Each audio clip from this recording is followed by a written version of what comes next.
시청하시기 전에 STV 상생방송 구독과 좋아요 눌러주세요.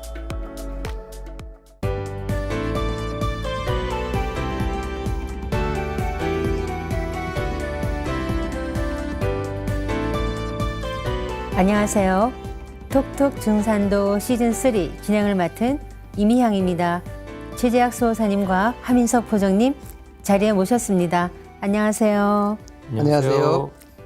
네, 오늘 시청자 질문은 상제님께서 세계 역사의 울로를 정하는 세운공사를 보셨다고 하던데요. 세운공사가 어떤 식으로 이루어지는 건지 알고 싶습니다. 라는 내용인데요. 상제님께서 집행하신 세운공사의 큰 틀을 알고 싶어 하시는 것 같습니다. 먼저 포정님께서 세운공사가 무엇인지 다시 한번 말씀해 주시겠습니까? 네. 천지의 계절이 이제 여름에서 가을철로 들어서는 대개벽기에 이르러서 이제 천지의 주지자이신 상제님께서는 이제 원한으로 물든 선천 묵은 하늘을 이제 뜯어 고치시고 당신님의 그 이상 세계가 본연의 그 가을개벽 섭리위에서 실현될 수 있도록 천지인 3계를 개조하셨어요. 그것이 바로 인존 하나님으로서 친히 이 땅에 강세하셔 가을 우주의 새 세상을 여시고 인류사의 꿈과 대이상을 총체적으로 이루어주신 이른바 이제 천지공사인데, 이 천지공사라고 하는 것은 후천 가을 새 역사의 울로를 정해놓으신 거고, 근데 그 천지공사가 크게 두 갈래로 나뉩니다. 그게 세운공사와 도운공사. 그 중에 이제 세운공사라고 하는 것은 세계 정치 질서의 울로를 도수로 짜놓으신 거예요. 그리고 그런 세운의 어떤 전개 과정 속에서 이제 천지의 일꾼들이 나와서 이제 상제님의 도 문화를 개척해 나가는 어떤 상제님의 도의 역사의 궤도, 그 당신님의 도가 전개해 나가는 섭리를 짜놓은 게 도운공사라서 그 도운공사와 짝을 이루는 세운공사를 이제 살펴볼 필요가 있겠습니다. 지난 시간에 상제님께서 선천세상에 맺히고 쌓인 원한을 해소하시기 위해서 원한을 품고 죽어간 원신을 세운에 붙여서 역사시키시고, 또 역적으로 몰려 죽어간 혁명가의 영신은 도운에 붙여 역사를 시켰다는 걸 알아봤었죠. 네, 그래서 상제님의 어떤 공사라고 하는 것이 세상의 모든 일이 이제 당신님의 손길과 발걸음에 따라서 그대로 이루어지도록 공사를 집행하신 거니까, 뭐 잭슨 폴락 같은 예술가가 자기 손하고 발에다가 막 물감 묻히고서 그 움직임에 따라서 작품이 그냥 나오잖아요. 상제님의 일거수일투족이 말씀이 그대로 다 이렇게 하나의 작품으로 나오는 게 이제 공사라고 볼 수 있는데, 천지공사의 큰 틀은 이제 당신님의 어떤 삶을 직접 곁에서 지켜봤던, 그리고 곁에서 모셨던 당대의 성도님들과 주변 사람들의 증언을 통해서 이제 세상에 전해지게 됐어요. 근데 상제님께서 말씀하신 게 이렇습니다. 내가 세상을 뒤집는 것은 손바닥 안팎 뒤집는 것 같고. 이게 쉽죠, 우리가 하는 게. 근데 이 세상 일이 내 걸음걸이 하나하나에 따라서 모두 그렇게 된다 하셨기 때문에 상제님의 그 공사에서는 그 어디서 무엇을 어떻게 했는지에 대한 면밀한 이제 분석이 좀 필요한데요. 세운공사라고 하는 것은 인간 세상의 역사울로, 곧 지구촌 역사의 운명을 정하신 상제님의 세계 정치를 의미한다고 보시면 되고, 당신께서 보신 세운공사에 따라서 이제 서양으로 기울어졌던 어떤 지구촌의 힘의 질서가 약 100년간의 시간 동안에 크게 이제 3번 굽이치면서 동서간의 균형을 이루게 됩니다. 그리고 마침내 신교의 종주국인 대한민국을 중심으로 후천 상생이 이제 새 세상이 열리게 되는 흐름을 알 수가 있는데, 이건 천상의 조화 정부가 인간 역사 속에 자리를 잡아가는 대변혁의 노정이라고 볼 수 있고, 그러니까 우리가 20세기 역사를 세계사 시간에 배운 바에 따르면 1차 세계대전 끝나고 우리가 국제연맹이 생겼고요. 제2차 세계대전 이후에는 국제연합이 조직돼서 지금 국제연합 유엔 체제로 살고 있는데, 이 모습들이라는 것이 천상의 그 조화 정부가 지상의 완전한 모습으로 그 드러나는 과도기적인 준비 과정이라고 보시면 아주 명쾌하게 해석이 되는 거고요. 앞으로 후천 가을개벽이라는 지구촌 문명의 대전환 과정에서 천상의 우주 조화 정부가 신일 하위의 섭리로 인간 역사의 완전히 모습을 이제 하나의 조직 체계로 자리 잡아가면서 세계 일가 통일 정권으로 이렇게 열리게 되는데, 그런 흐름 속에서 아까 말씀하신 대로 원신과 역신을 헤어나는 것이 이루어졌다 볼 수 있겠습니다. 네, 시청자께서 이렇게 질문하셨던 세운공사의 기틀도 언급해 주셨는데요. 그럼 상제님께서 짜신 그런 새 역사의 판도를 구체적으로 좀 알아보겠습니다. 수호사님께서 먼저 좀 말씀해 주시겠습니까? 네. 상제님께서는 이 선천 판 안에 이제 모든 법을 정리하시고 이 가을철 통일 문명, 지상 조화 선경 문화가 열릴 수 있도록 판을 남모르는 법으로서 이제 꾸미셨는데요. 그래서 이 천지 조화의 새 기틀을 이제 새롭게 짜셨습니다. 만유 생명의 어머니인 이 지구의 혈자리 한반도의 이제 순창, 이제 해문산 오선 위기에 지기가 발동해서 세계 정치 질서가 새롭게 열리도록 이 천지의 이 새 판을 짜신 이후로 지난 20세기로부터 이 세계사의 정치 판도가 개벽의 땅 이 한반도를 중심으로 오선 위기의 형국으로 예, 이렇게 벌어지면서 이제 천지 해원의 과정이 전개되어 왔습니다. 상제님께서 이 공사 보신 이 오선 위기 도수에 따라서 이 선천의 역사의 해원판이 열려서 바로 지난 이 세월의 역사에 이 천지 속에 있는 모든 갈등과 그다음에 증오와 이 원한의 살기가 세 차례 이 바둑판 과정에서 이제 모두 씻겨져 나가게 되었습니다. 지난 선거철이 있었습니다만은 이 선거철이 되면 이 정치 판세가 바뀌었다, 이제 막판 뒤집기다 이런 정치 일반 정치 세계에서도 이제 판을 얘기하는데요.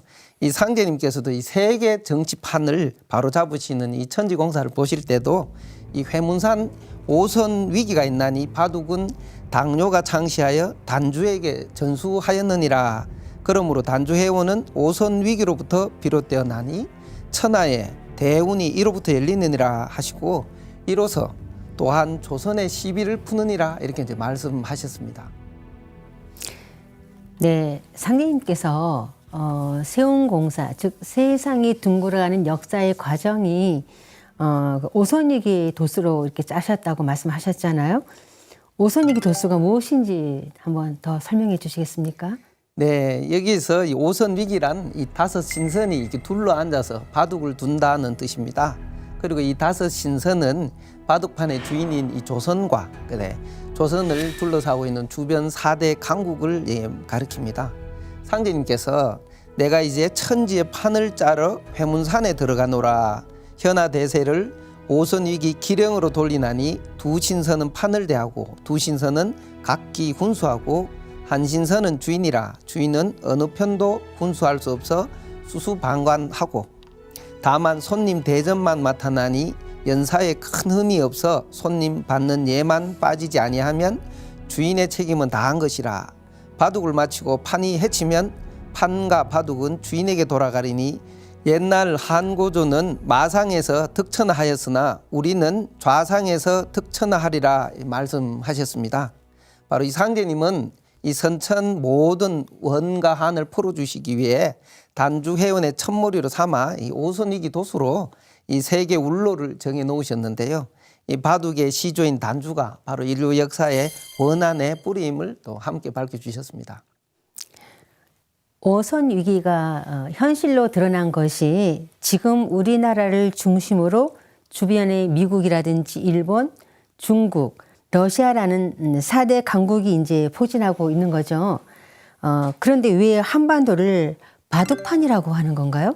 그렇죠. 좋은 질문인데 우리 지금 위기다 하고 할 때 위기의 본질이 오선 위기죠. 근데 그 위기의 기자가 이제 바둑판이라는 것이고 최근에 글로리 이런 넷플릭스 드라마에도 바둑 두는 장면이 나오고 바둑 영화도 우리나라 많은데 이 바둑판이 뭐길래 그러냐는 거죠. 근데 우리나라는 이제 38도선을 경계로 해서 남북으로 나뉘어 있습니다. 근데 이건 간도수의 우주 섭리에 의한 것이고 선천 최후의 대결을 벌이는 어떤 천지 바둑판의 운명이 구현이 된 거예요.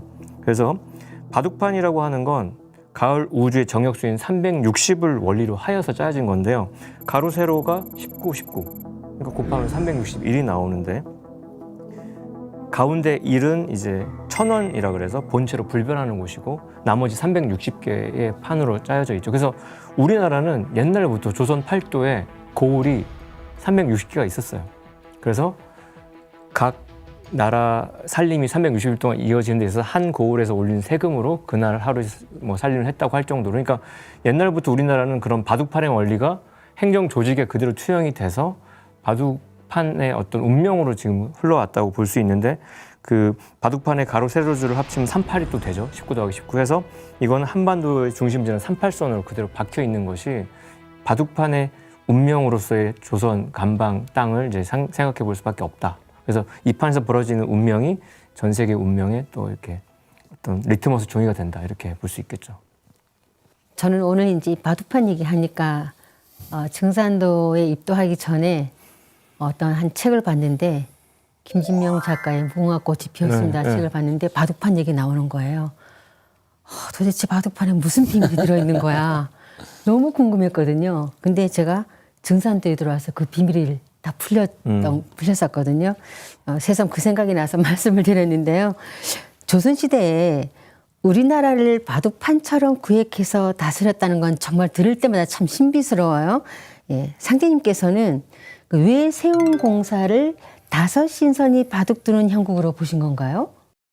네, 이 상제님께서는 이 바둑판인 이 한반도를 중심으로 이 세대 4대 강국이 서로 패권을 다투면서 이 지구촌의 이 정치 질서를 형성하도록 이렇게 구성을 하셨습니다. 이렇게 공사를 보신 이유는 바로 바둑의 이제 시조이자 이 원안의 역사의 뿌리가 되는 이 단주를 회원시킴으로써 그동안 쌓이고 맺힌 인간 역사 속에 또 신명과 인간의 원한을 단주로 하여금 이 천자와 같이 그 울로를 주재하게 하고 또 단주의 원한도 풀어주시고 나아가 그 뒤로 맺힌 인류 역사 속에 원한의 마디와 고를 다 풀리게 해주셨습니다.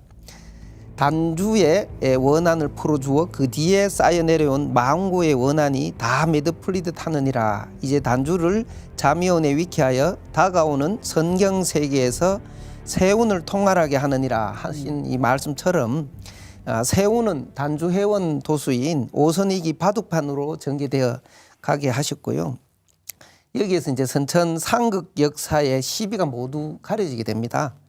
자본주의와 이 사회주의 세계의 이 시비를 비롯한 선천 상극의 이 모든 시비를 완전히 이제 종식시키는 이 대사건이 이 오선 위기의 마지막 대결전인 이 남북 상실음입니다.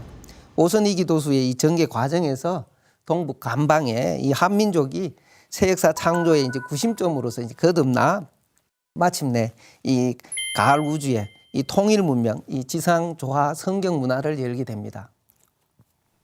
지난 시간에도 그 원한 역사의 뿌리인 단주 대종께서 천상 조화 정부에서 망고 원신을 거느리고 세운을 통할하고 계신다는 걸 알아보았는데요.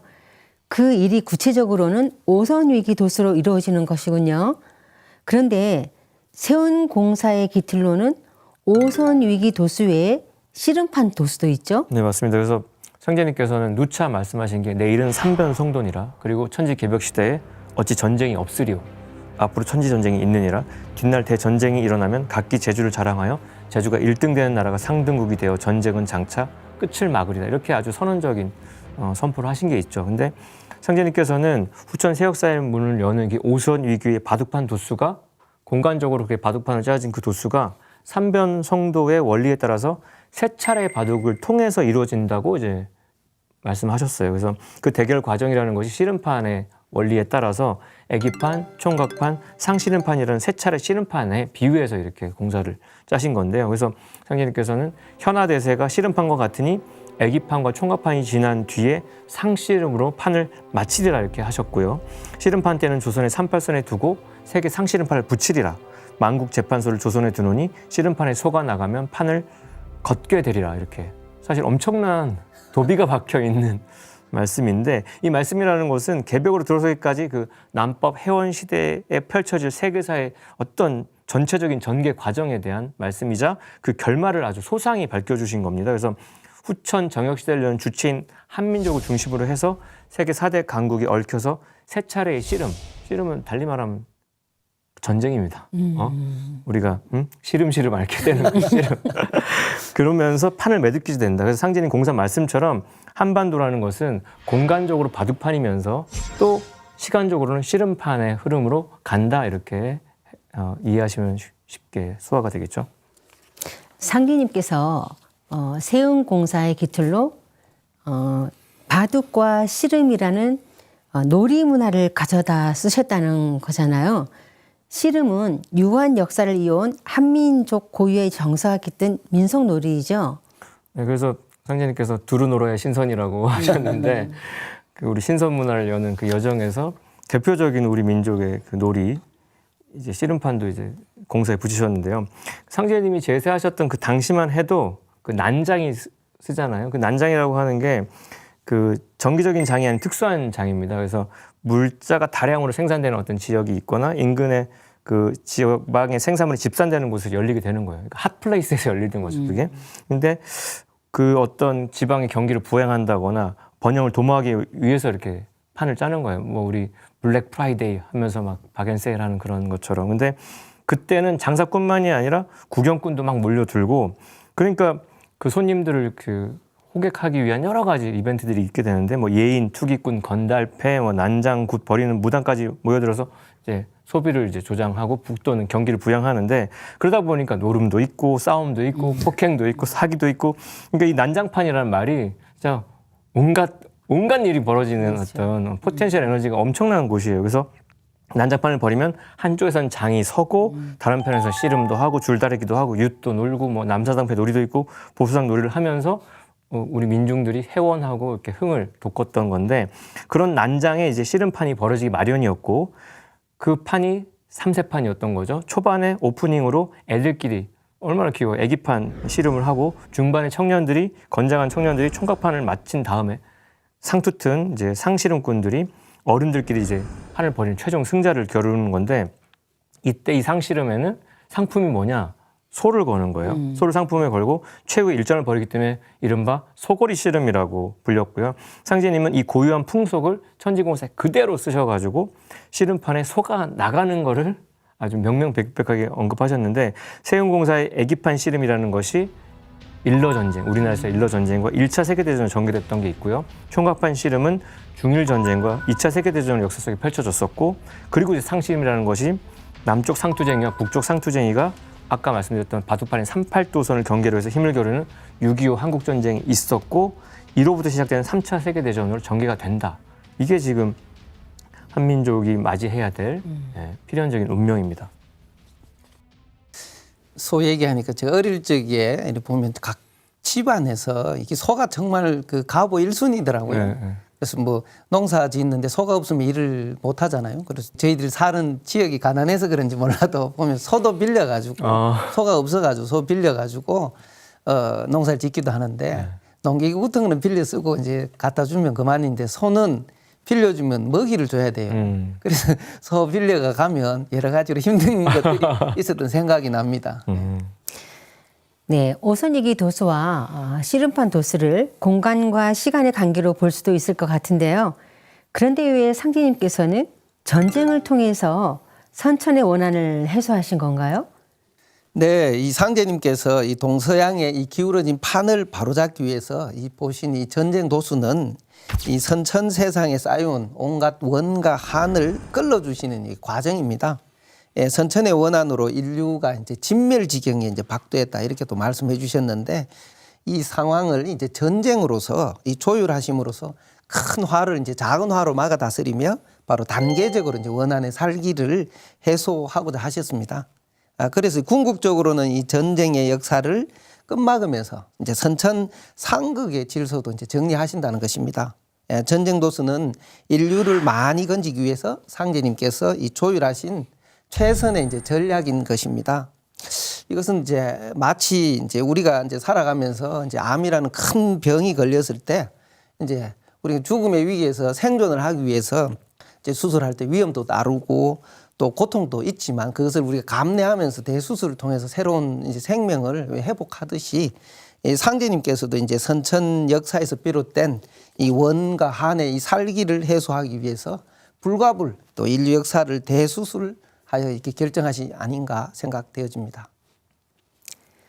네, 상제님께서는 상극의 원한이 폭발하면 우주도 무너져 내린다라고 이제 말씀을 하셨는데요. 우주도 무너져 내릴 정도의 큰 화를 전쟁이라는 작은 화로 막아 다스리시기 위해 전쟁 도수를 보셨다는 그런 말씀이시군요. 네, 그렇죠. 그래서 상씨름이라는 거는 이제 상투튼 주인들끼리 벌이는 싸움이지만 그 내면의 진정한 의미를 좀 묵상해 보면은 후천 가을 대개벽을 맞이해서 인류 문명사의 모든 원한, 그 고통, 모순, 그 비극을 일소하는 최후의 결전이라는 거죠. 우리가 어제 저도 일하면서 이렇게 암 환자분 이런 분들 그 암덩어리를 째서 빼야 그로 인한 뭐 문제가 안 생기는데 그걸 놔둬버리면 전신으로 퍼져가지고 결국 우리 사망 선고를 할 수밖에 없어요. 그걸 드러내서 뽑아내는 그리고 뭐 고름이 잡혀 있으면 째서 뽑아내는 그 일을 해야만 전신으로 균이 퍼지는 폐혈증 그런 사망을 막을 수 있거든요. 전쟁은 그 상극의 모순을 이제 가장 심플하게 그러면서 가장 확실하게 해소하는 일종의 수술이기 때문에 필수 불가결하다 이렇게 볼 수 있죠. 그래서 상자라는 글자에는 상투튼 어른의 뜻과 함께 최후라는 뜻도 있고요. 그다음에 가장 강력한 전쟁이기 때문에 이제까지 우리가 수많은 전쟁을 겪어왔고 지금도 전쟁은 막 이스라엘하고 하마스, 이스라엘하고 이란 막 지금 싸우고 있는데 그거가 될 수 없을 만큼의 최후의 가장 강력한 일전이라는 걸 인식을 좀 하셔야 되고요. 한반도를 중심으로 벌이는 남북 상실험이라는 게 결과적으로 뭘 무너뜨리냐면 지구촌 동서양 문화의 장벽을 완전히 무너뜨리는 것이면서 그래서 세계 상실험이라고 볼 수 있고요. 천지 질서가 분열해서 통일로 돌아서는 결정적인 계기가 되는 천지 전쟁이면서 이거는 개벽 전쟁이다. 그래서 지구촌 전 인류의 생사를 판가름하는 이 상실험 전쟁을 제대로 인식하는 거, 그걸 제대로 통찰하는 게 왜 중요하냐? 이걸 제대로 각인하고 있어야 이 시대를 살아가는 인류의 삶의 향방, 그 방향은 물론이거니와 한반도의 갈등과 분단의 역사, 나아가서 이제 동서양의 근현대사를 보는 안목이 완전히 달라지는 거예요. 남북 상실험의 시각에서 과거의 역사를 다시 되돌켜 보면은 재조정이 되고 재구성이 되면서 아 이렇게 역사가 흘러왔구나라는 통찰이 온다는 거죠. 그래서 그러면 삶의 가치관이 달라지고 지금 이 순간을 누리는 감이 달라진다는 거죠. 그래서 결국 오손위기로 전개되는 세운의 1, 2차 세계대전과 마지막 마무리 남북 상실험 대전쟁은 삼국 질서 속에 누적되어 온 원한의 에너지를 해소하면서 우리가 정말로 바라는 그런 평화의 상생의 문화와 질서가 바야흐로 열리는 아름다운 과정이다. 이렇게 보면 되겠습니다. 상계님께서 집행하신 세운 공사의 기틀이 오순이기 도수와 씨름판 도수라는 것을 알아보았는데요. 그런데 그동안 단주 대종께서 천상조화 정부에서 세운을 통할하신다는 건 알아보았지만 왜 그런 사명을 맡게 된 건지에 대해서는 그동안 설명을 드리지 못했던 것 같습니다. 단주 대종은 어떤 분인지 수호사님께서 좀 소개해 주시겠습니까? 네, 이 상제님은 인류 원한사의 첫 장면이고 또 천륜을 단절시킨 이 최초의 사건에 대해서 이제 밝혀주셨습니다. 그것은 이 서방 하하족과 이 동방 이 배달족 간에 이 대립된 배경에서 일어난 사건인데요. 도전 말씀을 한번 살펴보겠습니다. 무릇 머리를 들면 조리가 펴짐과 같이 천륜을 해한 기록의 시초이자 원의 역사의 처음인 당뇨의 아들 단주의 깊은 원을 풀면 그 뒤로 수천 년 동안 쌓여 내려온 모든 원의 마디와 코가 풀릴지라. 대저 당뇨가 단주를 불초히 여겨 두 딸을 우순에게 보내고 천하를 전하니 단주가 깊은 원을 품은지라. 마침내 그 불운한 기운의 충동으로 우순이 창호에서 죽고 두 왕비가 소산강에 빠져 죽는 참혹한 일이 일어났나니 이로 말미암아 원의 뿌리가 깊이 박히게 되고 시대가 지남에 따라 모든 원이 덧붙여서 드디어 천지에 가득 차 세상을 폭파하기에 이르렀느니라. 이 순에게 이 왕위를 물려준 이 요임금 이야기는 지금부터 한 약 4,300년 전 시대, 우리가 요순 시대라고 하는데요. 이때 인류 역사상 가장 이상적인 이게 정치가 펼쳐졌다고 우리가 이제 상식적으로 알고 있는데요. 요임금은 원래 이제 동방 배달의 후손이었습니다. 그리고 이 맏아들 단주가 이 9아들과 아름다운 이 두 딸이 있었습니다. 그런데 이제 적장자, 이 마지인 이 단주는 단연이라는 곳에 이제 봉해진 적이 있어서 그래서 단주라 넣고 이제 불렸습니다. 근데 요임금은 이 98년 동안 나라를 이 통치하게 되었는데요. 재위 한 70년이 지날 쯤에 이제 후계자를 생각하지 않을 수 없어서 신하들에게 누구를 이제 내 후계자로 세우면 좋겠느냐 이제 묻게 되는데요. 그때 방제라는 신하가 이 맏아들 이 주가 총명합니다라고 이제 아뢰게 됩니다. 그러나 요임금은 이렇게 단식을 하면서 어리석고 다투기를 잘하니 되겠는가라고 하면서 이제 순에게 이 왕위를 이제 물려주었다고 합니다. 유교의 이 5경 중에 하나인 이 서경에는 이 요임금이 이 순에게 왕위를 선양했다 이렇게 기록이 나오는데요. 그러나 이 상제님께서는 이 요순 선양설이 천륜을 해한 기록의 시초라 이렇게 말씀해 주시면서 이 세상에서 알려진 것과 달리 엄청난 이 비극의 사건이 숨겨져 있다는 것을 이제 일깨워 주셨습니다. 그동안 유화에서는 요순 선양을 왕권 전수의 표본으로 삼아왔는데 실제로는 그렇지 않았다는 거군요. 네. 하지만 지금까지의 내용만 놓고 본다면 단주 대왕께서 단지 왕권 전수에 불만을 품고 원한을 맺었다는 얘기로 밖에는 이제 들리지 않거든요. 네, 그래서 그렇게 딱 오해하기 좋죠. 지금까지 서경을 비롯한 육아의 사서에서 접한 역사 내용은 그렇게 이해하게끔 많은 부분 왜곡이 돼 있습니다.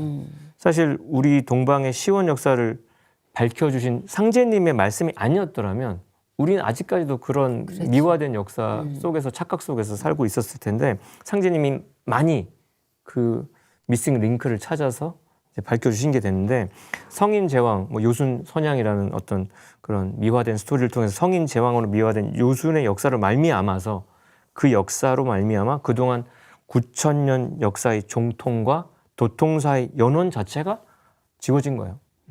그게 엄청난 음모죠, 사실. 그래서 요순의 왜곡된 역사를 바로잡는다는 거, 이 단주의 원한 사건을 드러내면서 그 봉합할 부위, 거기를 밝힌다는 것이 뭘 뜻하냐면 동방의 환국과 배달, 조선의 상고 역사를 복원하는 출발점이 돼요. 그게. 그래서 9,000년 동방 역사의 중심에 있는 4,300년 전에 단주의 원한 사건은 동방의 배달 동의와 중국 한족 화이가 갈라서는 정점에 자리하고 있습니다. 우리가 기관이 이렇게 쭉 내려오다가 양쪽 패로 갈라지는 기관지가 생겨요. 그렇게 동방의 동이족과 서방의 그 화이족이 갈라서는 지점인데 그 지점이 왜 중요하냐면 해부학적으로도 우리가 기관을 삭간을 딱 거기까지 넣게 돼 있거든요. 그 밑으로는 갈라지기 때문에 들어가질 않는 거죠. 그러니까 그렇게 역사가 이제 분화된 건데 따라서 단주의 원한 역사를 알면은 뭘 할 수 있다? 동방의 배달과 중국 역사의 왜곡 지점을 밝혀낼 수 있기 때문에 이 역사는 단순 원한 사건 차원에서 해석해서는 안 되는 측면이 있습니다. 그러니까 중국에 의해 왜곡된 역사가 아닌 단주 대종에 얽힌 역사의 진실이 어땠는지 정말 궁금한데요. 네, 그래서 단주의 부왕이셨던 당뇨가 중국이 시조로 봤던 황제 헌원의 통치 이념을 계승했어요. 그래서 헌원의 또 사대손이었던 당뇨는 화이 세력을 중심으로 천하를 지배하려는 통치 역사 의식을 갖고 있었습니다. 그게 그들의 세계관이었어요. 그래서 동방의 배달에서 갈려 나와서 서방에 자리 잡은 헌원 자체가 스스로 이제 내가 천자야라고 이렇게 자처하면서 동방의 본조를 이제 배척한 겁니다. 그러면서 화이의 천하를 만들고자 했는데 이때 배달국에 누가 계셨냐면 우리의 치우천왕님이 희수와 태산 일대 땅을 점령하시고 탕록에서 헌원을 사로잡아서 신하로 딱 삼죠. 굴복을 시켰어요. 그게 역사의 진실인데 뭐 사마천의 사기가 그걸 또 왜곡을 시켰던 바 있고요. 그 배달의 치우천왕이 그 황제 헌원의 날을 평정한 이래로 수백 년 동안 평화의 시대가 지속이 됐습니다. 근데 요가 딱 등장하면서 중원이 다시 전란의 시기로 접어들기 시작해요. 그래서 요는 헌원처럼 스스로를 제왕이라 칭하면서 동방의 본조인 당군조선에서 이탈하려고 하였고 덕이 부족해서 끊임없이 이웃과 이제 영토 분쟁을 일으켰던 겁니다. 그래서 그런 요와는 달리, 그런 아버지와는 달리 평화의 대동세계를 꿈꾸던 아들이었던 단주 대종께서는 그런 거에 대해서 막 이렇게 그러시면 안 된다고 하니까 아버지 입장에서는 제가 너무 컴플레인이 많다 그렇게 했던 건데 그러니까 요는 단주에게 대권을 넘길 뜻이 전혀 없었고 그래서 말년에 왕위를 전할 인물들을 이제 찾아 나서요. 그때 등장하는 우리가 잘 아는 그 고사가 허유와 소부의 고사가 있습니다. 그래서 요임금이 허유를 찾아가서 왕위를 물려주고 싶다고 하니까 허유가 자기 귀가 더러졌다면서 시냇물에 귀를 씻었던 사건이 있고요. 그 이야기를 들은 소부는 소에게 그 물을 먹일 수 없다면서 그 위로 가서 먹였다고 하는 사건이 있을 정도로 요임금에 얽힌 사연은 아주 복잡하고 좀 진실이 밝혀질 때가 많죠. 요임금이 두 딸을 시집 보내면서 왕권을 넘겨줬던 그가 바로 우순이었던 거군요. 네, 그렇죠. 그렇게 2딸까지 이제 시집 보내면서 이제 우순에게 이렇게 정통이 넘어왔는데 순은 왕에 오르자마자 이제 태도가 돌변합니다. 그래서 우선 이런 역사의 기록이 있어요. 요가 덕이 쇠해서 순에게 구금당했다. 그 후에 단주를 언 땅에 가두어 놓고 부자지간에 만나지 못하겠다라고 사마정의 사기정에 이렇게 기록이 명시돼 있는데 그런 기록에서 보는 것처럼 순이라는 존재는 요임금하고 단주 부자의 천륜을 끊었다는 겁니다. 그래서 유가에서는 요가 순에게 순리적으로 왕위를 넘겨준 것이라고 요순 선양이라고 역사를 조작해 놨는데 그게 아니라 상제님께서는 그 진실을 온전히 밝혀주시면서 순의 역사를 천륜을 해한 기록의 시초다 이렇게 명시하셨어. 그래서 뭐 죽서기년을 비롯한 몇몇 사서에서도 순이 무력으로 요임금을 구금해서 아들 단주와 만나지 못하게 하였다고 기록하고 있는 거니까 순임금은 선양이 아니고 쿠데타 해가지고 정권을 찬탈했다고 보시면 되겠습니다. 그 추가적으로 조금 말씀드리고 싶은 게 있는데요. 이 철천에 이제 한을 맺고 죽은 이 단주 왕자에 얽힌 이 역사는 그동안 이제 중국 역사가들에 의해서 이 사실과 다르게 이제 철저하게 이제 왜곡되어 왔다는 것입니다. 그래서 저희들이 이제 그 역사의 진실을 이제 알 수가 있는 길이 없었다라는 것입니다. 그렇다면 이제 역사의 진실은 무엇이냐 이게 이제 궁금하시잖아요. 그래서 상제님께서는 이 단주의 이제 인물됨에 대해서 이제 이렇게 말씀해 주셨습니다. 요순 시대에 단주가 세상을 다스렸으면 시골 구석구석까지 바른 다스림과 교화가 두루 미치고 요복과 항복의 구별이 없고 오랑캐 이름도 없어지며 만리가 지척같이 되어 천하가 한 집안이 되었을 것이니 요와 순의 도는 오히려 좁은 것이니라 이렇게 이제 말씀해 주셨습니다.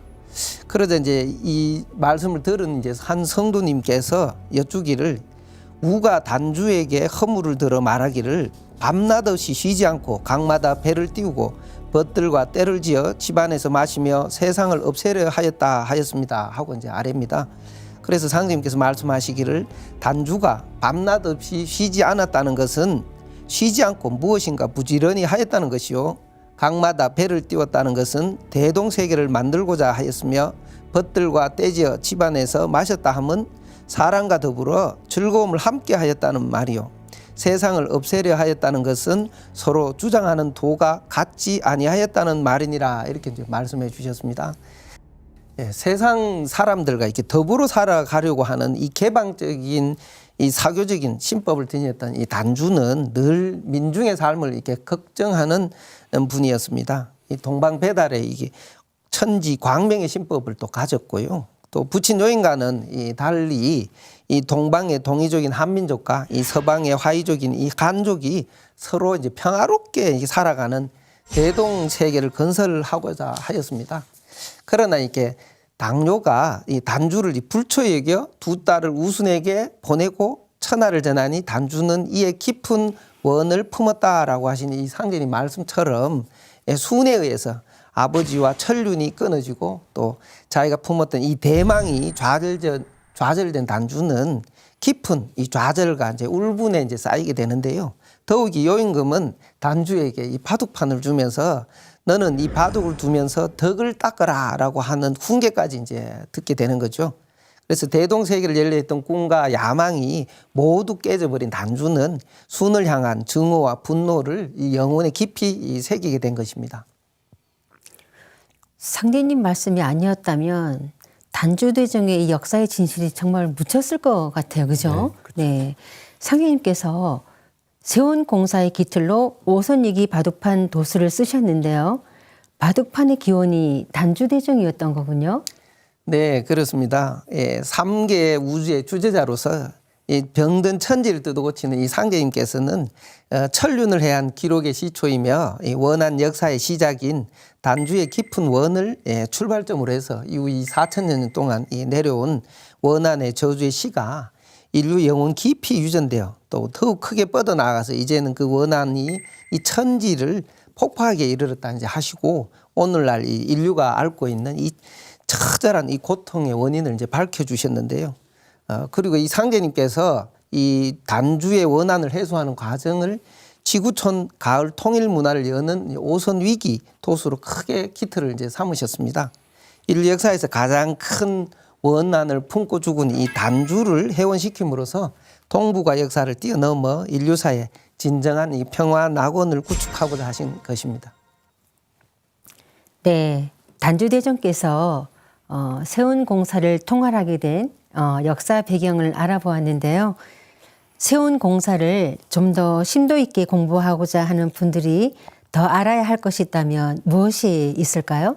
네, 인간이라면 무릇 행복을 추구하며 살아가죠.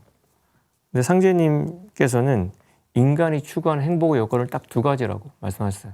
잘 먹고 잘 사는 거, 잘 먹는 거, 복록, 잘 사는 거, 수명. 그래서 상제님께서는 수명, 복록이라 하지만은 수명만 길고 복록이 없으면 죽는 것만 같이 못하거늘 이제는 복록을 먼저 하라 하시며 복록을 중시하셨습니다. 그래서 하나님이 복록을 강조하시는구나.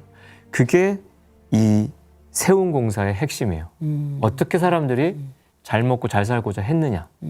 그 흐름을 이제 상제님 또 말씀으로 짚어보면 상제님께서는 이제 산업혁명 이후의 근대 문명에 대해서 이렇게 규정하셨는데 이 문명은 다만 물질과 사리에만 정통하였을 뿐이요 도리어 인류의 교만과 잔포를 길러내어 천지를 흔들며 자연을 정복하려는 기세로 모든 죄악을 꺼림없이 범행하니 신도의 권위가 떨어지고 삼계가 혼란하여 천도와 인사가 도수를 어기는지라 그렇게 경계를 아주 크게 하셨고요. 그런 흐름 속에서 사유재산 제도를 바탕으로 해서 개인의 욕망을 채워주는 자유시장경제 체제인 자본주의가 이제 태동이 돼가지고 근대 역사의 원동력 역할을 했죠. 근데 그것이 부의 집중과 투기를 조장합니다. 하여 빈부의 격차와 계층 간의 갈등이 확대되는 모습으로 모순과 부조리가 이제 나날이 증폭됐고요. 그것을 이제 하나님이 인간으로 오시던 무렵에 그런 것들이 더 극대화됐던 게 있는데 유럽에서는 그래서 산업혁명 이후에 형성된 그 산업 자본주의로 인한 그 심각한 사회 문제를 해결하기 위해서 상제님 그 강세 시점에 역사적 유물론이 또 등장을 했고요. 이후에 세계가 한 가족이 되는 준비 과정으로 들어서면서 공산주의도 이제 태동을 하게 되는데 공산주의라고 하는 거는 그 자본주의의 사유재산을 부정하고 생산 수단을 사회적으로 공유해서 분배 정의를 실현하자. 그래서 정의로운 사회를 이룩하고자 하는 아주 이론적으로는 아름다운 이념인데 1917년에 러시아에서 그 마르크스주의 혁명이 이제 성공을 하면서 공산주의 국가가 처음 등장을 했죠. 그러나 이 소련의 소비에트 연방의 공산주의는 극소수의 인원, 공산당들만 이렇게 잘 먹고 잘 살면서 국민을 통제함으로써 지배 세력의 독재 등의 또 다른 문제를 야기하게 됩니다. 그게 20세기 역사 속에서 쭉 흘러왔던 건데 1980년대 중반에 이 체제의 한계를 깨달은 소련이 페레스트로이카, 글라스노스트라 그래서 개혁과 개방 정책을 실시하면서 일당 독재를 완화하고 어떤 시장 경제 원리를 도입하면서 이제 공산주의 체제에 동요가 생기게 됐고요. 이러한 변화는 마침내 동유럽 사회주의권 해체를 불러왔다는 거. 그러니까 이 상제님 세운공사가 20세기에 바둑판과 어떤 씨름판으로 흘러가는 와중에 자본주의와 사회주의가 이렇게 음양짝으로 굴러서 지금 왔는데 제가 의료봉사 때문에 작년에는 키르기스탄 갔다 오고 올해는 이제 라오스 다녀왔는데 못 사는 나라입니다. 너무너무 우리나라 5, 60년대. 근데 그들의 체제가 사회주의 체제였어요. 그들의 구호는 공동부유, 다 같이 잘 살자인데 공동빈곤이거든요. 그런 어떤 인간의 자연스러운 욕망을 억제하고 그렇게 강요하는 흐름이 정말 다 같이 가난하고 힘든 삶, 의료가 보장이 안 되고 50대가 수명이에요, 라오스는. 평균 수명이. 30, 40대가 5, 60대로 보여요. 이렇게 그런 너무 수명과 네네. 그래서 그냥 50대쯤에는 죽을 준비를 해요. 뭐 병 고칠 생각을 하지 않고 그런 세상과 또 우리 대한민국의 이런 번영을 생각할 때 또 상제님 공사의 여러 측면들을 보게 되는 게 있습니다. 그게 지금 상제님 세운공사에서 한번 짚어보고 가야 될 대목이 아닐까 싶습니다. 네, 서구 사회에서 이 자본주의의 병폐를 바로잡기 위해서 사회주의와 이 자본주의의 장점을 취해서 인류의 이상 세계를 향한 제3의 길을 열려는 움직임이 있었습니다. 우리 하부장님 방금 말씀해 주신 것처럼 그러나 이 최상의 이 경제 체제를 수립하려는 이 노력은 이 선천의 상극 질서 속에서는 이루어질 수 없다는 것입니다. 지금 이 지구촌의 이 자본주의 시스템은 이미 한계에 다다라 있고 또 욕망과 탐욕을 바탕으로 한 이 선천 이 상극 문화의 모순과 이 갈등이 오히려 축적되어 이 세상을 분열, 그다음에 극한 상황으로 이 대립하게 되는데요. 오늘의 이 신자유주의 경제 체제는 이 성장을 목표로 인간의 욕망과 또 탐욕을 끝없이 부추기고 있는 모습으로 100년 전에 이 독일의 슈펜글러가 서구의 이제 몰락을 이제 말했듯이 서구의 가치 붕괴는 이미 예정된 코스를 가고 있다는 것입니다. 마치 이제 낙하산 법칙처럼 낙하산은 이제 비행기에서 뛰어내리면 바람을 타고 이렇게 멀리 이동할 수 있지만 궁극적으로는 반드시 바닥에 이렇게 내려오게 되잖아요. 그것처럼 이 지금의 이 자본주의 시스템은 이 한계에 이제 봉착했다는 것이고 마침내 이제 붕괴에 이르게 되었다는 겁니다. 그래서 이 상제님께서는 100년 탐물 1조 진이다 이제 이런 말씀도 해주셨습니다. 네, 말씀하신 대로 공산주의와 자본주의 대결에서 자본주의가 승리를 했지만 최근 들어 자본주의 경제 체제도 빈부격차와 유통망 재편 등 숱한 문제로 흔들리고 있죠. 네, 맞습니다. 그래서 살면 살수록 이런 문제를 어떻게 해결할 수 있을까? 인간이 이런 이상 세계를 구현할 수 있을까라는 회의감도 들 정도인데 결국 온 인류가 이제 평등하게 살아가는 정의로운 이상 세계는 선천에는 만날 수 없다는 거죠. 그러니까 개벽 뒤에 열리는 후천 세상에서 비로소 건설되는 것이고 상제님께서는 장차 지구촌의 녹을 고르게 분배해서 창생의 삶을 평등하게 하는 후천의 복록소 도수 공사를 보시면서 그걸 이제 구현하게끔 하셨는데요. 그래서 상제님께서는 앞으로는 중천신에게 복록을 맡겨 고루 나눠주게 하리라. 중천신은 이제 자손이 없기 때문에 지공무사 할 수 있잖아요. 팔이 안으로 굽는 그런 자손을 둔 신명하고 다르게. 그래서 또 말씀하신 것이 앞 세상에서는 공덕에 따라서 그 사람의 복록이 정해지나니 어떤 치우침이나 사가 없다 하셨거든요. 그러니까 후천에는 공덕에 따라 사는 집도 등급을 준다.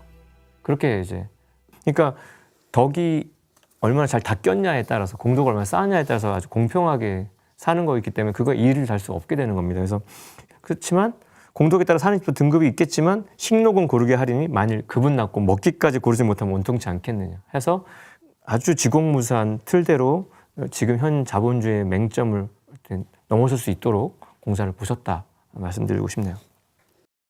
그렇게 본다면 지금 인류가 만든 경제사회 시스템은 후천 성경세기를 여는 과도기적 과정이라고 볼 수 있겠군요. 네, 그래서 올챙이가 꼬리 하나였다가 개구리가 되면 다리 두 개가 되는데 지금 과도기니까 꼬리도 있고 다리도 있는 그런 과도기인 거예요. 그러니까 두 사회의 양면이 이제 보이는 거죠. 그래서 장점과 단점도 같이 보이게 되는 흐름을 통관해서 봐야 되는데 그래서 상제님이 보신 공사 말씀을 또 짚어보면요. 지금 조선 신명을 서양으로 보내면 나중에 배에 실려오는 화물표를 따라 다시 돌아가게 되느니라 하시면서 제주 기운을 서양에다 두노니 후일에 서양으로부터 재물을 보급받으리라 이렇게 말씀하신 바 있어요. 그러니까 상제님께서는 이 당분간은 자본주의 녹주를 서양에 두고서 세계를 먹여 살리게끔 하셨고 실제로 지금 그러고 있는 와중인데 자본주의 시장 체제 아래에서 인류는 서로 경쟁하면서 더 좋은 물건과 서비스를 제공하면서 신기술을 끊임없이 이제 개발하고 있고 경제적 발전을 눈부시게 이룩을 해왔죠. 근데 상제님은 이게 이제 세계 만국이 서로 문화를 통상하게 하는 공사라고 하셨거든요. 그래서 만국 인민의 새 생활법이다. 근현대의 자본주의 역사라는 것이 이 같은 역동적인 과정을 통해서 인간에게 물적 풍요를 안겨주고 인간의 수명을 엄청나게 연장시켜 줬고요. 지금은 병원에 가도 이제 80세, 90세한테 어르신들한테 할아버지라고 하면 기분 나빠하세요. 아저씨예요. 뭐 어르신이라고 한다거나. 그리고 진짜 정정하세요. 네, 맞아요. 그러니까 그렇게 수명도 연장되고 인간 생활 공간이 확대되고 이제 엄청나게 개방이 됐죠. 20세기 후반에 제3의 물결이 본격화됐습니다. 우리가 엘빈 토플러가 1980년도에 제3의 물결이라는 책을 통해서 이걸 밝힌 바 있는데 농업혁명 첫 번째 물결, 제1의 물결, 그다음 산업혁명으로 인한 제2의 물결 지나서 지금은 이제 반도체 중심으로 한 마이크로 일렉트로닉스 혁명으로 이제 제3의 물결. 근데 이제는 또 제4의 물결로 갈 정도의 흐름인데 그런 미중의 대변혁을 이끌면서 현대 정보화 사회가 열렸고요. 지구촌에 일어나는 모든 일을 우리는 안방에서 실시간으로 손바닥 안에서 다 보고 있는 세상이 됐고요. 이렇게 모든 정보를 공유하면서 이 세계를 단일 시장 체계의 한 울타리로 이제 묶어놓은 상태입니다. 그래서 상제님께서 말씀하신 이제 온 천하를 한 진화반이 되게 한다.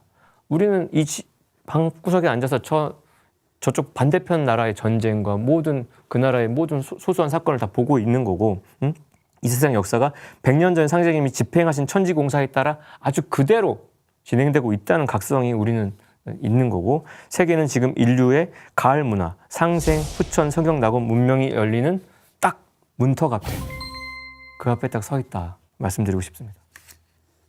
이 상제님께서는 당분간 이게 복록을 서양에 두셨지만 인류에게 녹주를 분배하는 이게 복록 대권의 이 심장부 조직이 이 장차 이제 개벽과 함께 이 복록소 도수에 따라 이제 한국으로 넘어오게 됩니다. 다시 말해 그동안 이 자본주의 시장 중심이 서양이었지만 이제 상제님 천지 공사에 따라 이제 동양으로 이제 이동해 온다는 것입니다. 이 과정에서 이제 9년 이 천지 공사 이후 흘러온 이 지난 100년의 세월이 역사가 이제 그것이라 볼 수 있습니다. 지난 20세기의 이 세계 대전쟁은 세계 정치사에서 이 자본주의 시장 문화의 모순으로 피해가 축적되면서 이 폭발하는 이 과정이기도 합니다. 상제님은 이 동방조선 땅을 중심으로 이 세 차례의 세계 대전쟁을 거치면서 인류사의 이 갈등과 원한을 총체적으로 해소되도록 이제 하셨습니다. 머지않아 이 가을 천지 개벽을 거치면서 동서고금의 이 성자와 이 철인들이 꿈꿔온 이상 세계가 바로 이제 지상에 열리게 됩니다. 네, 동서고금의 성자와 철인들, 그리고 전 인류가 꿈꿔온 후천 가을철 이상 세계가 상제님께서 집행하신 천지공사를 통해 열리게 되는 것이죠. 네, 그래서 굉장히 설레는 이야기인데, 자본주의에서는 이제 부를 창출해서 윤택하게 살아가는 행복한 세상을 만들려고 했어요. 사회주의에서는 복지와 분배 문제가 해결된 평등한 사회를 꿈꿨었습니다. 근데 우리 인간이 잊어버리고 있었던 가장 본질적인 문제가 하나 있어요. 그게 상제님께서 지적하신 건데요. 근대 문명이 인간의 생존 환경의 바탕이 되는 하늘 땅을 병들게 했기 때문에 이제는 이 병든 천지를 바로잡아야 한다는 거예요. 그게 상제님의 문제의식이고 상제님만이 하실 수 있었던 말씀이죠. 그래서 하와이 대학교 짐 데이터 교수가 말씀하신 게 뭐냐면, 지금 인류는 서바이벌 소사이어티 시간대에 살고 있다. 그래서 이 짐 데이터 교수가 말한 서바이벌 소사이어티라는 것은 지금은 어떤 새로운 도전보다는 서바이벌, 생존, 살아남는 게 중요하다.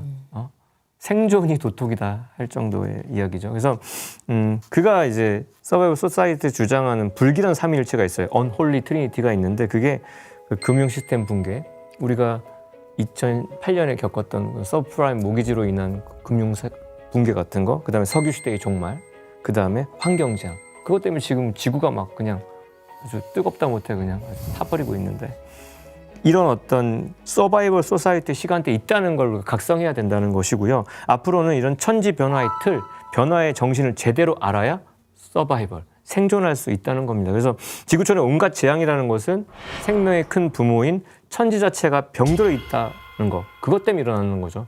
엄마 아빠가 이렇게 몸져 누워 계신데 아들은 잘 먹고 잘 살려고 하는 게 말이 안 되지 않습니까? 그런 천지 부모의 그 병든 모습을 알아차리고 우리가 그거에 맞춰가야 되는데, 하늘 땅이라는 것은 신에 의해 창조된 피조물이 아닙니다. 이게 동양 우주관이기도 한데, 상제님께서는 하늘 땅이 만물의 생명의 근원이요 만물을 만들어내는 실제적인 조물주라고 밝혀주신 바 있고요. 그래서 천지는 만물이 비롯된 근원이고 인간에게 모든 녹을 내려주는 존재가 천지 부모님이시기 때문에 물이나 공기나 석유나 무수한 자원과 보석까지도 천지 부모의 품에 있는 생명을 가지고 우리가 쓰고 있다는 거, 그걸 좀 각성했으면 좋겠다는 말씀 드리고 싶고요. 우리가 살고 있는 이 지구라는 것은 단순히 물질적인 흙덩이가 아니고 광물이 아니고 아주 늘 살아있는, 우리보다 더 오랫동안 살아있었던 생명체로서 하늘과 땅은 만물의 정신과 물적 생명을 낳아주는 영적 조화의 근원이다. 그런 성령체다. 그거를 각성하는 것이 좀 마무리해서 좀 드리고 싶은 말씀입니다. 네, 그러면 여기서 이제 인간이 이 천지에서 주시는 이 생명줄 같은 이 녹을 어떻게 쓰고 또 어떻게 생산하고 또 이렇게 어떻게 나누어 쓸 것인가라는 것을 한번 생각을 해볼 수가 있는데요. 인간은 이 천지의 꿈과 이상을 이제 실현하는 존재라는 것입니다. 상제님께서는 이제 복록 성경신, 수명 성경신이라 하셨는데요. 성경신을 다해 이 천지와 한마음이 될 때 이 후천에는 개인의 복록과 수명이 정해진다는 말씀입니다. 그리고 이 천지의 뜻과 목적이 부합함으로써 다가오는 이 가을 우주에서 살아남을 수 있다는 겁니다. 지금은 이제 선천 상극 질서가 이제 무너지면서 온 우주의 생명이 상생의 이 새로운 질서로 이제 거듭나 진정한 이 하나의 공동체로 이제 태어나려고 하고 있습니다. 그래서 우리는 이 상생의 문명을 설계하신 이 상제님의 이 9년 천지공사를 제대로 들여봄으로써 앞으로 다가오는 후천 가을 우주의 이 조합 문명, 상생의 이제 통일 문명이 열리는 역사의 과정을 제대로 이제 이해할 수 있다는 것입니다. 네, 지금 선천의 상극 질서가 무너지면서 온 우주 생명이 상생의 질서로 거듭나려고 하고 있는데요. 상제님의 천지공사를 통해 후천 가을 상생의 통일 문명이 열리는 역사의 과정을 깨달으시길 바라며 톡톡 증산도 시즌3 다음 시간에 다시 찾아뵙겠습니다. 지금까지 시청해 주신 시청자 여러분 감사합니다.